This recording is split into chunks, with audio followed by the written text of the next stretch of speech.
Maverick Viñales mengungkapkan bahwa Grand Prix Prancis yang berlangsung dalam kondisi basah membawa tim Tech3 KTM-nya menemukan masalah baru pada motor MotoGP yang belum diketahui penyebabnya. Meskipun mendapat hukuman double long lap penalti karena beralih ke ban slick di akhir secting lap dan kemudian masuk pit lagi untuk berganti ke motor basah, Viñales berhasil finish di posisi kelima. Hasil ini melanjutkan performa konsistennya di barisan depan dalam beberapa balapan terakhir yang ia anggap sebagai balapan yang sangat mengesankan.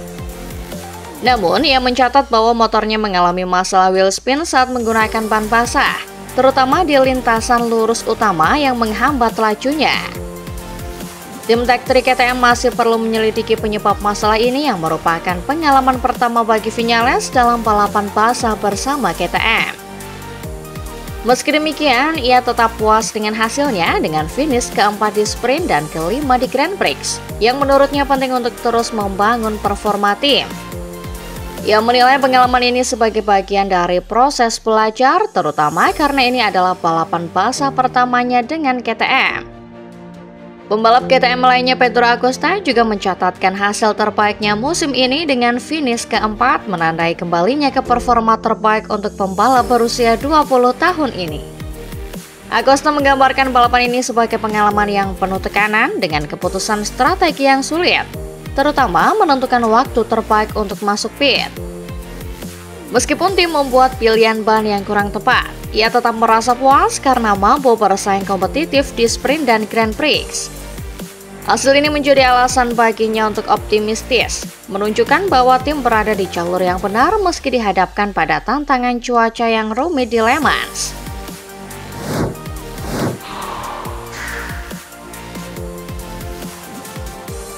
Dua pembalap penguji MotoGP meraih hasil mengejutkan untuk tim masing-masing di Grand Prix Prancis yang berlangsung dalam kondisi basah dan penuh kekacauan pada hari Minggu. Takaki Nakagami tampil sebagai wildcard untuk Honda di Le Mans, penampilan pertamanya di MotoGP setelah mundur dari MotoGP pada akhir tahun lalu. Start dari posisi terakhir di kualifikasi, Nakagami termasuk segelintir pembalap yang memilih ban basah sejak awal balapan utama. Keputusan ini terbayar lunas membawanya finish di posisi ke-6 sebagai pembalap Honda terbaik kedua. Ini adalah hasil Grand Prix terbaiknya sejak finish kelima di Styrian Grand Prix 2021 bersama LCR Honda. Nakagami menyebut balapan itu sangat sulit karena kondisi lintasan yang tidak terduga bercampur antara basah dan kering.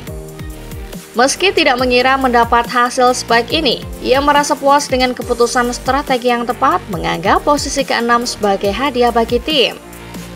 Lorenzo Savadori dari Aprilia juga mencatatkan hasil terbaiknya di kelas Premier pada GP Prancis, naik dari barisan belakang untuk finish di posisi ke-9. Menggantikan Jorge Martin yang cedera sepanjang musim, Savadori sebelumnya hanya meraih 1 poin dengan finish ke-15 di Amerika GP. Hasil terbaiknya sebelum Le Mans adalah posisi ke-11 di Assen 2023. Ia percaya bisa finish lebih tinggi di Le Mans jika ban hujan medium yang digunakan tidak kehilangan grip secara drastis. Meski begitu, ia menilai balapan ini menghasilkan wawasan berharga untuk pengembangan motor.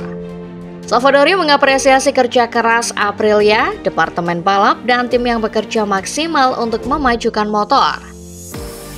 Ia mendedikasikan hasil ini untuk fisioterapisnya Fabrizio Bora yang telah dikenalnya sejak kecil dan baru saja meninggal dunia, menjadikan finish ke-9 ini sebagai penghormatan pribadi yang mendalam.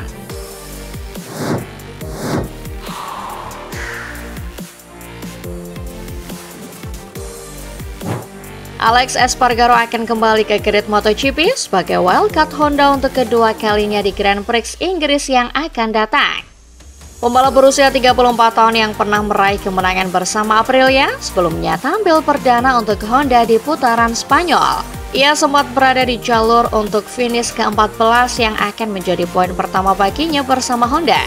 Tetapi hukuman akibat tekanan ban rendah menggagalkan peluang tersebut.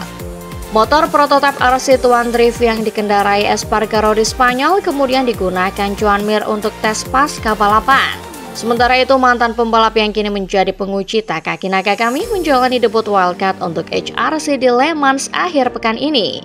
Honda telah mengonfirmasi bahwa Espargaro akan melanjutkan rentetan wildcard HRC ketiga berturut-turut dengan tampil di Silverstone, tempat ia meraih podium pertama bersama Aprilia pada 2021 dan menang pada 2023. Espargaro pensiun dari kompetisi penuh waktu pada akhir tahun lalu dan langsung beralih ke tugas pengujian untuk Honda.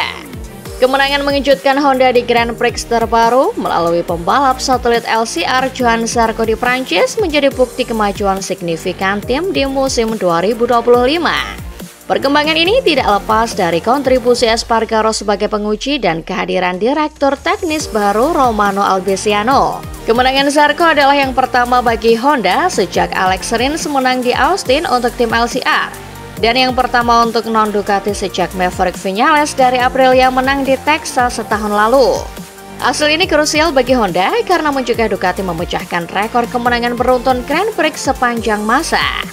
Kini Ducati dan Honda berbagi rekor tersebut dengan masing-masing 22 kemenangan.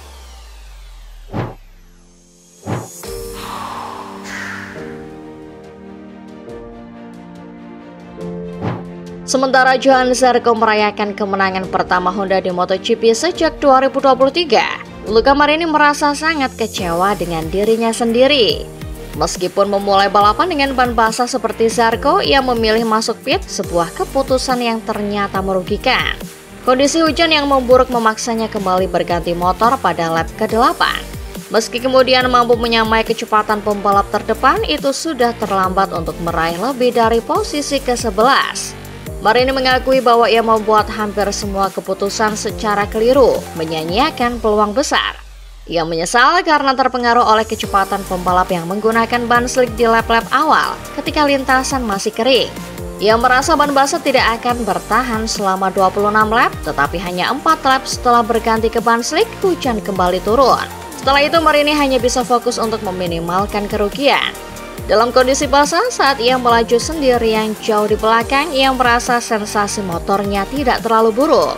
Namun ia menyadari perlunya mempertimbangkan semua skenario yang mungkin terjadi dan mempercayai keputusan awalnya hingga akhir.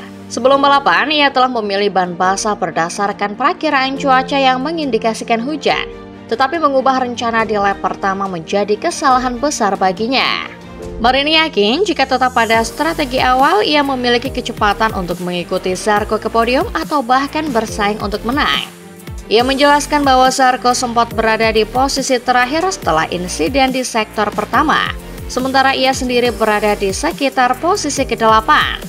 Jika tidak ada kecelakaan seperti yang dialami Jack Miller yang juga memakai ban basah, ia merasa bisa bertarung untuk kemenangan atau setidaknya posisi kedua, mengingat ritme balapnya sangat kompetitif. Insiden di tikungan pertama yang melibatkan rekan setimnya Joan Mir membuat Zarco terdesak ke belakang. Mir sendiri kemudian mengalami patah tulang tangan kanan dan nyeri leher akibat kecelakaan itu. Sementara itu finish ke-11 di Le Mans menempatkan Marini di posisi ke-13 klasemen kejuaraan dunia menjelang MotoGP Inggris di Silverstone.